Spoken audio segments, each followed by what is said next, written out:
ఉచితాలు ఇంకెంతకాలం? నేరుగా డబ్బులు ఇచ్చుకుంటూ పోతే అభివృద్ధికి రూపాయి మిగలదు. ఎంతకాలం ఇలా?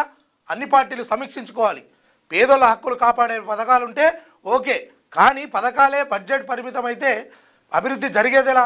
రోడ్లు, హాస్పిటళ్ళు, స్కూళ్ళ వంటి మౌలిక సదుపాయాలు ఎలా కల్పిస్తారు? ఫ్రీ స్కీమ్లపై సుప్రీంకోర్టు ఆగ్రహం.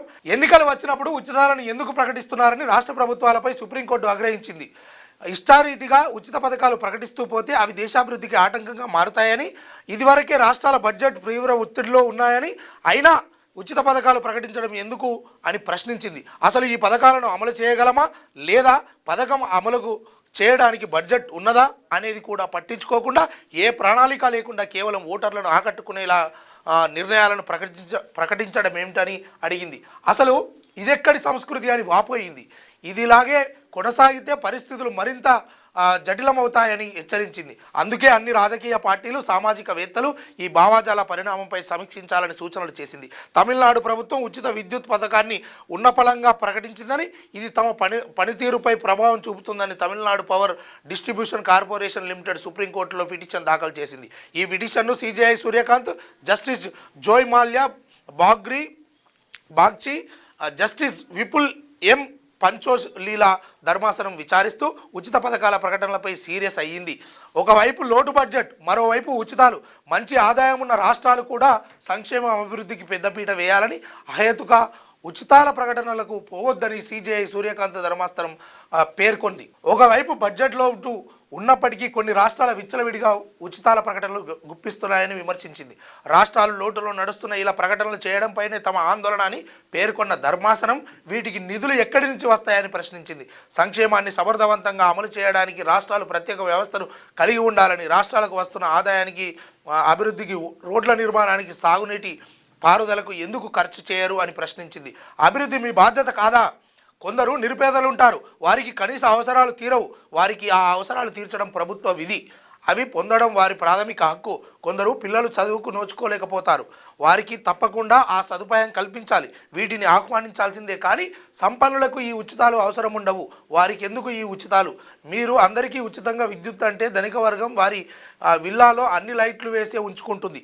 అప్పుడు ఆ భారం ఎవరి మీద పడుతుంది? ట్యాక్స్ పేయర్ల మీదే కదా.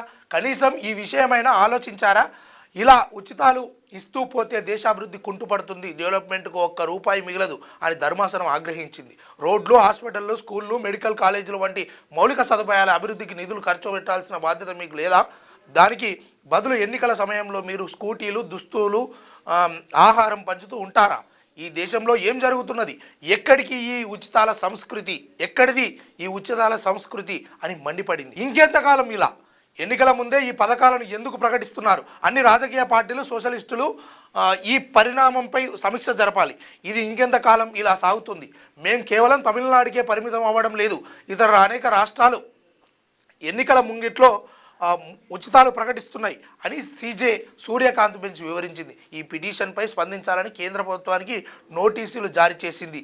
అయితే ఈ విషయం పట్ల ఏదైతే ప్రభుత్వాలు ఇప్పుడు మన తెలంగాణ రాష్ట్రంలో ఉన్నటువంటి ఫ్రీ బస్సు కావచ్చు, అదేవిధంగా 200 యూనిట్ల కరెంటు కావచ్చు, మిగతా ఏ పెన్షన్స్ కావచ్చు, లేకపోతే ఇంకోటి కావచ్చు, ఇవి పేదోళ్ళకే దక్కుతున్నాయా?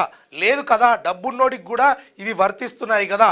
అందులో భాగంగా ఇలాంటి ఉచితాలు మీ పార్టీల గెలుపుల కోసము మీరు ప్రకటనలు చేసి అసలు రాష్ట్ర అభివృద్ధికి తోడ్పడకుండా ఉంటురు. మీరు ఈ డబ్బును అంతా ఇలాంటి అందరి మీద ఖర్చు చేయడం సరైన పద్ధతి కాదు.